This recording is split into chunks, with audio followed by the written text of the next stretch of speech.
stating their case in a way that is more dramatic or is more entertaining, you know, it worked. Like I don't, you know, the same thing. It's like you done been in a room before with like you can have two people arguing back and forth, and it can be a boring argument, you know, if one of them not more animated or you know, like they just arguing back and forth. It don't really mean nothing. You don't feel nothing, but it's something different when you got, you know, you arguing back and forth, and maybe one of the people that's arguing is animated. You know, it's a reason that Stephen A. Smith is Stephen A. Smith. I done got 15K yelling and shit. Yeah, you know, so like that's, you know, that's also, you know, a part of, you know, what goes with it is that like when people are listening to when the conversation begins to happen, even outside of, you know, Rockford, just in how hip hop work in general. You know, we done been in middle school and high school, niggas arguing about who better, Jay or Nas. And like the conversation usually is more enjoyable when one of the niggas is more passionate about it. You know what I'm saying? And the conversation is more enjoyable when one person feel maybe more invested about it, you know, and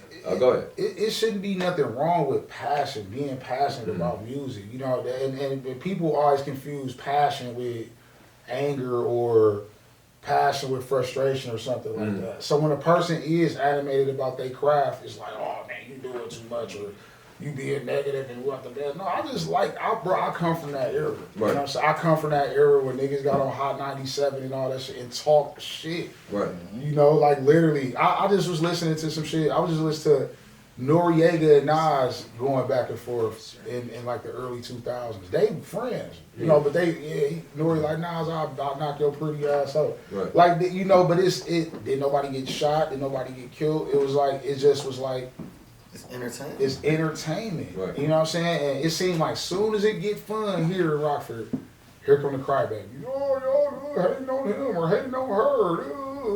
Like, ain't nobody hating on nobody. Or pages and shit. Right. Sad part is motherfucker ain't even nobody to hate on. Bro. Yeah, like we done, like, bro, and then that's another thing, like people put themselves in these fucking, I don't know if just the coddling of people coddling each other over the years and just being friendly as hell, but it's like this,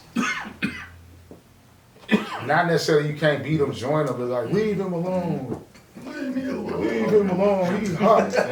But I think you ain't hot because everybody's like, damn. But I think also too, just to, you know, play devil's advocate and give some pushback, like that just means to me that that's somebody doing their job right. Cause that's what a fan's supposed to do. Yes. Like if you get on Twitter and you say the wrong thing about Nicki Minaj, like they on your ass. You know, you get on Twitter, you say the wrong thing about Beyonce, you in for a long day. You know, but even the same thing, like right now, if you say the wrong thing about Gucci, it's a few niggas that's gonna give you a long day because they Gucci fans, you know, and vice versa. You say the wrong thing if you feel like you say the wrong thing about Thug, or you say, you know, if you just have a difference of opinion, somebody who is a fan, they gonna be on you. And to me, the best version of this, where it ain't it's usually no women involved, is sports. Niggas, if you say the wrong thing about Michael Jordan, niggas, you gonna have a long day. You say the wrong thing about Kobe, you gonna have a long day. You know, like, so that to me, that's also part of doing your job as an artist or as an athlete or as just a brand in general,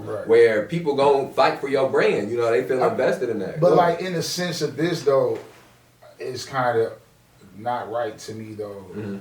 If like not necessarily they're defending the artist, but basically just completely running with narratives, on the behalf. And not even looking at the other sides to everything. You know, that Rockford got that shit bad. That's why I also too gave those examples, because that's not a Rockford thing though. Because niggas do that. It's niggas who right now you can't tell them that LeBron James better than Kobe, and if you give them whatever stats that back up for your narrative of LeBron James, they got a narrative for Kobe, and they gonna die on the heel of that narrative. Rockford is just hard to have an opinion on something. Like nobody.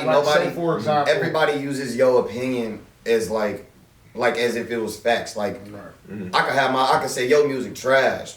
Man, my music ain't trash. What you talking about, man? What you mean? Like I got like 100 views last week.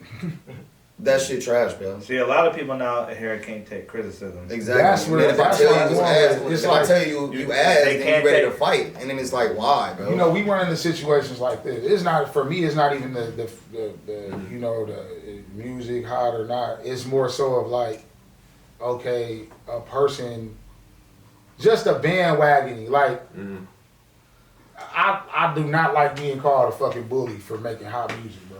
Like I don't like that shit. Like I don't like to say Holo World be bullying motherfuckers and shit because we make hot music and it's just a lot of fucking.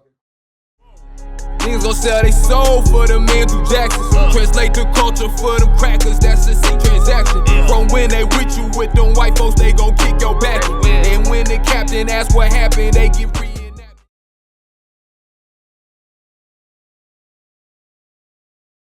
Somebody call up the president. I got some shit that you can't use a weapon with. My verses got rappers jumping out their bodies, look like I'm performing an exorcist. I used to put VPNs on all my phone so the police can't track all my messages. My cousin just sent me a pack so heavy it feel like a midget has slept in it.